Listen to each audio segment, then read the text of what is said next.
Good afternoon. I hope you and your family are doing well.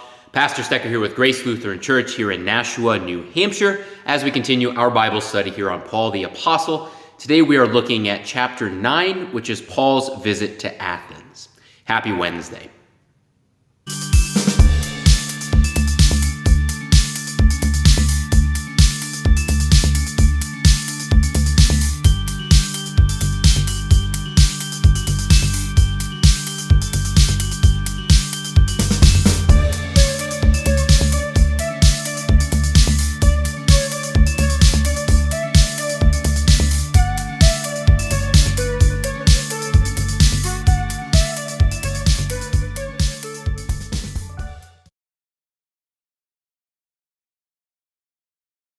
The Parthenon may be one of the only buildings of its period to be instantly recognizable today.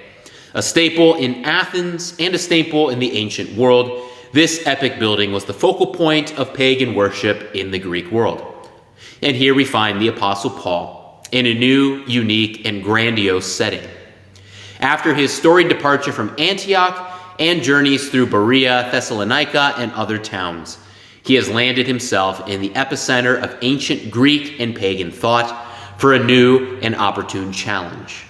This is where Paul's famous speech in the Areopagus takes place, found in Acts chapter 17.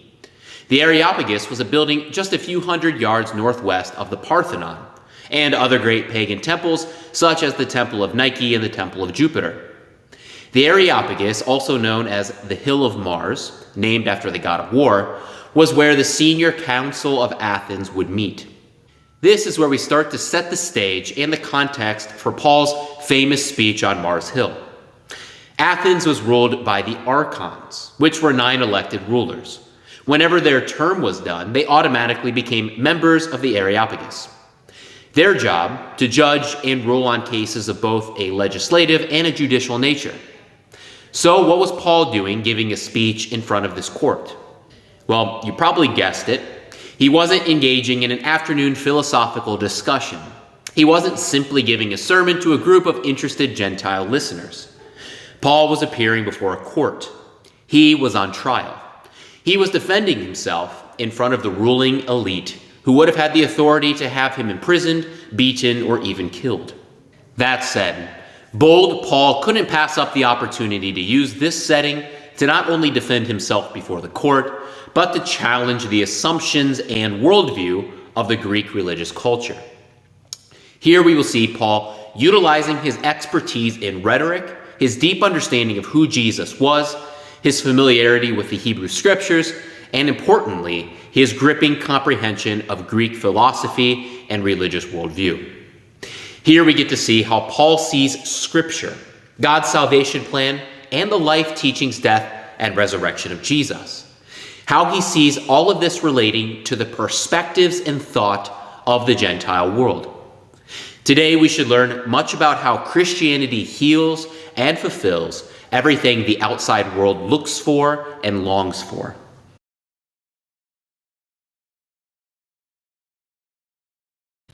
Our peek into Paul's speech at the Areopagus provides us insight into some of the Greek philosophies of the day. These philosophies affected how the Greeks lived their life, worshiped their gods, ran their country, and engaged with others around them. It is important for us to understand that philosophies are not abstract thoughts that only mean something to the academics or people who spend time formally engaging in the topics of philosophy. Philosophies are something which is like air.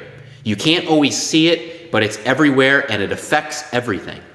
This is important because we often don't understand how the philosophies of the day influence our own daily decisions and the decisions and the culture all around us. We often do things, engage with others in certain ways, and have expectations for government, media, and culture that are all shaped by philosophy. Philosophies and worldview that are deeply rooted in us, even if we don't realize it. In other words, we are all philosophers, even if we haven't come to terms with it yet. So an invaluable thing for us to do is to reflect on why we behave the way we do, engage others in the way that we do, have expectations for government and community, etc., etc. This is where looking at philosophies of the day help us reflect on what actually is influencing our daily lives. So, without further ado, let's take a look at some of the philosophies of the day that were prominent in the Greek communities. And this may surprise you, but some of these old worldviews held in Greece are actually the same worldviews held in our world today. Often people think that they are engaging in new and cutting-edge ideas, when really the old saying is true: there is nothing new under the sun. The two main schools of thought present in Athens and the Greek world as a whole were the Epicureans and the Stoics. Now, while those two words probably don't mean that much to you, the ideas may sound familiar with you. Of the two, Stoicism was more popular. Now, obviously, we won't be able to unpack them here completely, so we will focus primarily on the points of interest that interact with the understanding of God, or the gods, which Paul was dealing with here. N.T. Wright expertly lays out for us first the Epicurean belief. The Epicureans held that though the gods might well exist, they live in a world of their own, entirely separate from the human world. The world inhabited by humans carries on under its own impetus. Its atoms, this view goes back to the 5th century BC Democritus, move to and fro, swerving this way and that, and thereby colliding with one another and producing different effects, different evolving life forms. Everything in the world and human life thus has natural causes, and at death, the constituent atoms are dispersed beyond recall, and the entire human person ceases to exist. This worldview remained the opinion of a small minority right up until the 18th century. Since then, it has become the dominant one in modern Western culture. Many imagine it to be modern discovery. As Wright notes, the Epicureans of the day, though a minority, essentially held the same philosophy and understanding of the world as the modern evolutionist. It is always an interesting thought experiment to remember and reflect on the fact that the philosophy of evolution existed well before the attempts of science to solidify it. The modern belief structure that everything in the world happens by chance, that there's no overarching plan, and that all life forms are here not by design, but by survival of the fittest, is not something that originated by some scientific observation, but with age-old philosophies, all the way back to the 5th century BC. The modern is simply returning to an old thought process, and interestingly, one that was on the fringe and normally laughed at and looked down upon by more serious and grounded philosophies of the day. The second philosophy we'll look at, and by far the most prominent and seriously thought through of the day, was that of the Stoics. Wright continues on to explain the Stoic philosophy in this way. The Stoics, by contrast, were basically pantheists. God and the world are more or less the same thing, and the divine spark of life, the Logos, exists within everything. This life consists of a fire or spirit that animates the whole universe, and that will eventually blaze out in a great moment of conflagration. After that, like the phoenix, the whole world will begin all over again, and events will take exactly the same course as before. Wise and virtuous human life then consists in thinking and acting in accordance with the inner logos of the world. Many Stoics, however, of whom Epictetus was a good example, enjoyed a flexible sort of pantheism in which, though they were themselves technically as much part of the divinity as anything else, they could address the divine being in respectful and grateful worship. Here, we actually get some insight into the ways most of the Eastern world thinks. There aren't many in our Western world that view the world in this way. But most of our modern Eastern countries, China, India, etc., have viewed the world in this way. They believe that God and the world are basically the same thing. So you can worship God at a tree, a rock, a mountain, a statue, etc., etc. That nature, or created idols, is God, and vice versa. The important takeaway here is that the job of the human is simply to get in touch with the Logos, or the flow of the universe. While Logos technically means word, there are overarching narratives that the word implies. As a side note, John, the author of the gospel named after him, was also tapping into these understandings when he pointed to the fact that the Word is actually the incarnate Jesus, but that's an interesting conversation for another day. All of this leads us to see clearly the two main prominent views of the day that Paul lived in. First, that everything is an accident, and if there is a God or gods, they are distant and don't interact with humanity. So it's up to humans alone to do whatever they see best for themselves. No overarching moral truths, no designed flow of life and order, just things as they are, with us to navigate the aimless oceans of existence. Basically, the modern Western worldview of evolution. And secondly, the idea that God and the world are the same thing. There's not God outside of the world, and therefore the main goal of human life is to be in tune with the flow of things, which is found in one circular flow. And in other words, something very similar to the idea of reincarnation. Now, all of this is important, first, to help us understand what philosophies may affect our own perspectives. We must always be wary of allowing other philosophies to creep into our Christian thought. Christianity critiques and alters these other philosophies and not the other way around. We must always be on our guard lest we have an Epicurean worldview with a little Christianity sprinkled on top, or an Eastern Stoic worldview with a little dash here and there of Christian thought. Always beware of how the surrounding culture, like air, can affect and change what it is that Jesus and the one God established as truth for our lives. Second, all of this sets the stage to see how Paul confronts these two philosophies of the day and shows how they are left wanting lest they recognize how the Messiah message that he is preaching comes and brings them a truth far greater, deeper, and substantive than they ever dared imagine. And all of this is shown as Paul both pleads his case before the elites in the Areopagus while cutting to the nerve of Gentile pagan thought. Every word of Paul's address drips with a deep understanding of Jewish wisdom and how that wisdom addresses the pagan thoughts of the day.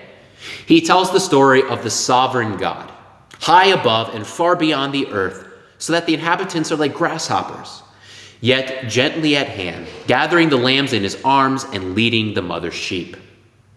Paul is showing how he is bringing something that sounds new, which was, by the way, the claim against him, but that the truth brought by his message is something hidden in their own culture, one that fixes and fulfills the longing of their philosophies.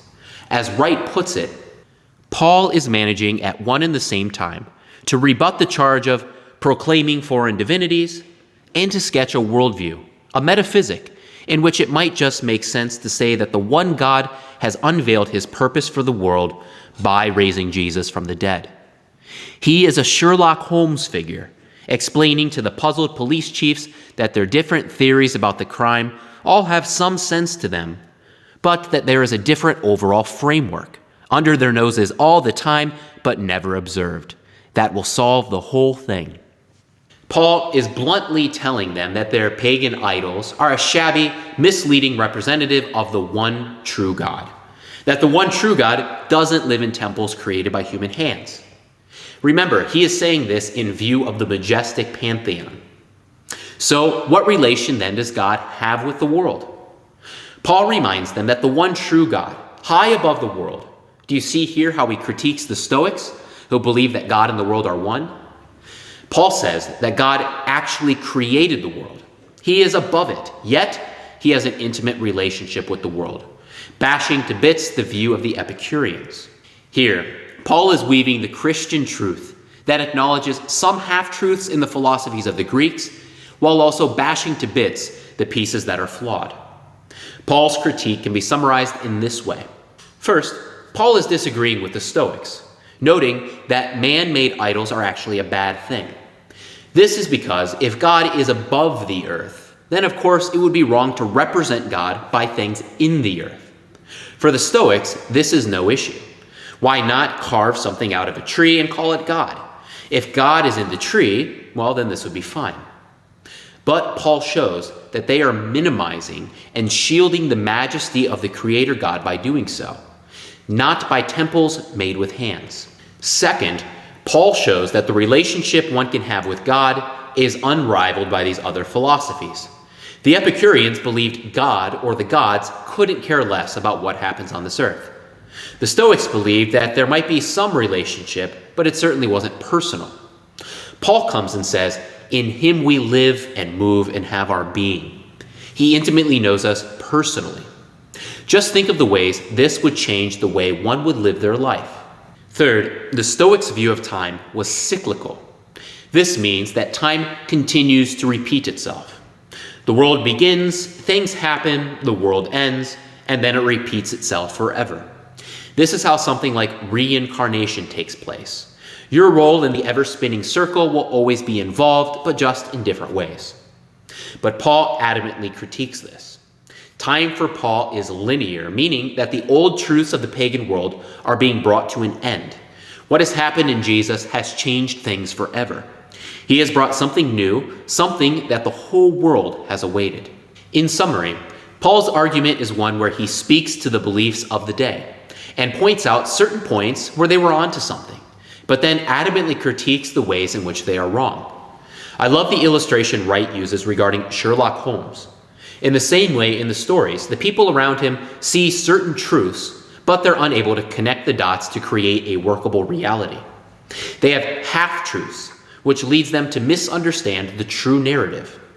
But Sherlock Holmes has the gift of piecing together these truths to see things clearly. In the same way, the religions of the world have latched onto half-truths.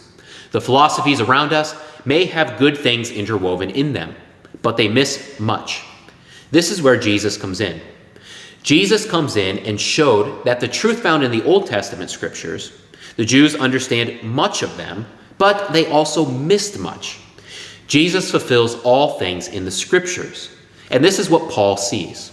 This is what led him to critique, but also to understand in a whole new and fulfilled way the Jewish scriptures. And in the same way, he is able to critique and understand the philosophies and religions of the world in a whole new fulfilled way. And this is what we see him doing on Mars Hill in Athens as he stands on trial. And his speech, which we only have a summary of in Acts, got him off. He was acquitted of all charges. Now the takeaway for us is this. We are surrounded by and influenced by philosophies and religions. We as Christians do not say that everything that the non-Christians believe are always bad. There may very well be good and wholesome things that they believe and live out, just like the investigators who have caught on to some of the clues, finding themselves to often be right. However, in the same way, these worldviews will have many flaws, many areas where they come up short. Admitting this is not arrogant, and it certainly isn't being closed-minded or acting superior. We don't claim to have come to a smarter or more educated understanding than others. Rather, we confess that only by the Messiah have these half-truths of the world been made right and fulfilled. Only through God's Son dying and rising can we make sense of the complicated world around us. Only through God's revelation in his word can anything really make sense to us. Paul is Sherlock Holmes only because God's own Son is explaining everything to him as he goes. So, we should confidently make sure that we stand by the truths exposed in the scriptures, the ones reliant on and explained through the life, death, and resurrection of the Messiah. We should see the whole world through that lens and always beware of the dangers of the allure to instead look at the Bible through the lens of the world. So, in the end, Paul leaves Athens. We are told that some converted to Christianity, including at least one Athenian leader who was sitting in the Areopagus. But overall, it doesn't seem that Paul's influence had an immediate drastic effect in the area. But of course, over the next few centuries, everything would change thanks to Paul's message and the Christian thought. Thanks for joining me today. Next week, we'll begin looking at Paul's visit to Corinth. And just as a reminder, tomorrow at 1 p.m., we'll have a Zoom Bible study, which we'll send out from the office the link to that Zoom Bible study. It'll take place at 1 p.m., and it'll last about an hour. This will give us an opportunity to discuss everything that we've talked here and in the Bible studies previously. I look forward to joining you in our Bible study tomorrow. Take care, and God bless.